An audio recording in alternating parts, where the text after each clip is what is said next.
আওয়ামী লীগের তরফ থেকে কোনো ধরনের কোনো সরি বলতে শুনেছেন? এখন শহীদের রক্ত নিয়ে ওনারা মোকারি করেন, কোনো ধরনের ওদের অনুতপ্তের কোনো লক্ষণ আমরা দেখি নাই। না, কোনো রিকনসিলিয়েশনের কোনো আলোচনা হচ্ছে না। আওয়ামী লীগের তরফ থেকে কোনো ধরনের কোনো সরি বলতে শুনেছেন, রিগ্রেট করতে শুনেছেন, অনুতপ্ত হতে দেখেছেন? ওরা তো কালকে ওদের একজন বড় একজন ফর্মার মিনিস্টার, উনি তো আরো মানে এক ধরনের মোকারি করছিলেন। হ্যাঁ, তো এখন শহীদের রক্ত নিয়ে ওনারা মোকারি করেন, তো ওনাদের প্রতি কোনো ধরনের কোনো ধরনের ওদের অনুতপ্তের কোনো লক্ষণ আমরা দেখি নাই। তো তাদেরকে কে এই বাংলাদেশের সোসাইটিতে জায়গা দিবে? হ্যাঁ, খুনিদেরকে কেউ জায়গা দেয়? খুনিদের জায়গা তো ইয়েতে, জেলখানায়।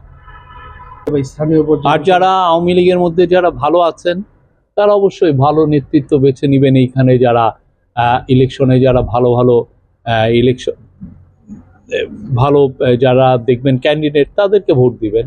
তাদের মত পথের সাথে যাদের সাথে মিলে তাদেরকে ভোট দিবেন ওনারা।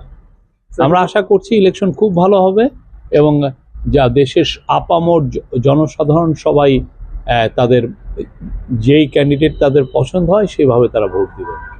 না, আমরা তো দেখছি যে মানুষের মধ্যে যথেষ্ট ধারণা আছে, কেননা যে গ্রামে যে লোকটা বসে আছে সেও তো এখন অনলাইনের সাথে সংযুক্ত, সে তো সোশ্যাল মিডিয়ার সাথে, সে ফেসবুকে দেখছে, সে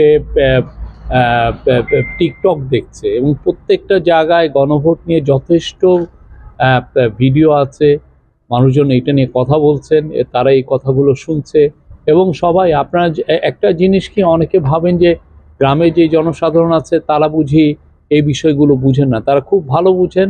তা আমি যেই রকম বুঝি তারা ঠিক সেই রকমই বুঝেন, এবং তারা, আমরা নিশ্চিত তারা এই 12ই ফেব্রুয়ারি ভুল করবেন না। তারা এসে হা ভোট দিবেন এবং হা ভোট দিয়ে তারা একটা রেড কার্ড দেখাবেন স্বৈরাচারের বিরুদ্ধে, রেড কার্ড দেখাবেন অপশাসনের বিরুদ্ধে, রেড কার্ড দেখাবেন যে 16 বছরের যে গুম খুনের যে রাজনীতি হয়েছিল তার এগেনস্টে। তারা হা ভোটটা দিচ্ছেন হচ্ছে যে সুশাসনের জন্য, হা ভোটটা দিবেন হচ্ছে দেশ যাতে এগিয়ে চলে, দেশের জন্য সত্যিকারের ডেমোক্রেসি যেন শিকড় গাড়তে পারে। আগে যে ডেমোক্রেসিটা ছিল সেটা ওয়ার্ক করেনি। আমরা তো দেখছি বড় দলগুলো তো বলছে, বড় দলের হয়তো কেউ কোনো নেতা হয়তো বলছেন না, অন্যান্য নেতারা তো অনেকেই বলছেন, অনেকে অনলাইনেও বলছে। আমরা ইভেন একজন বিএনপি নেতাকে দেখলাম, এহসানুল হক মিলনকে দেখলাম, উনি হা ভোটছে একটা ভিডিও পোস্ট করেছেন। আমরা এনসিপি লিডারদেরকে দেখছি, আমার জামাতের লিডারকে দেখছি, সবাই হার ভোটের ব্যাপারে আমরা একটা যথেষ্ট বড় ধরনের একটা কনসেনসাস দেখছি, সবাই হা ভোটের হয়ে কথা বলছেন। হা ভোটটা আমাদের সবার জন্য দরকার, যে রিফর্ম, এই গভর্নমেন্টের একটা বড় ম্যান্ডেট ছিল রিফর্ম, রিফর্মের সবচেয়ে বড় কাজটাই এখন হা ভোটে এসছে। আপনারা হা ভোট দিবেন, দিয়ে দেশকে একটা স্মুথ একটা ডেমোক্রেটিক ট্রানজিশনে নিয়ে আসবেন, যাতে দেশের মানুষের অধিকারটা সমুন্নত থাকে, তাদের অধিকার জন্য আর কোনো গভর্নমেন্ট এসে খর্ব না করতে পারে। এখানে কোনো বিতর্ক নাই, সরকার এখানে যথেষ্ট এখানে লিগ্যাল ওপিনিয়ন নিয়েছে, এবং এখানে সরকার, এই সরকারটা হচ্ছে রিফর্মের সরকার।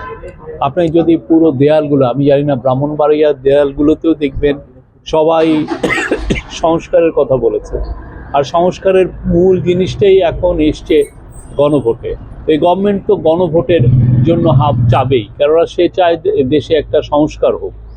সংস্কারটা আর করবেন কিভাবে? হা ভোটের মাধ্যমে আপনি জনগণের ম্যান্ডেট নিচ্ছেন। তো এখানে সরকার যথেষ্ট খুব সিরিয়াসলি এই বিষয়ে গভর্নমেন্ট বলছে, এবং আপনি জানেন গতকাল থেকে যত উপদেষ্টা মণ্ডলী যারা আছেন তারাও বিভিন্ন জায়গায় যাচ্ছেন, তারাও বলছেন এটা আমাদের নৈতিক দায়িত্ব সবাইকে হা ভোট দেওয়ার জন্য বলা।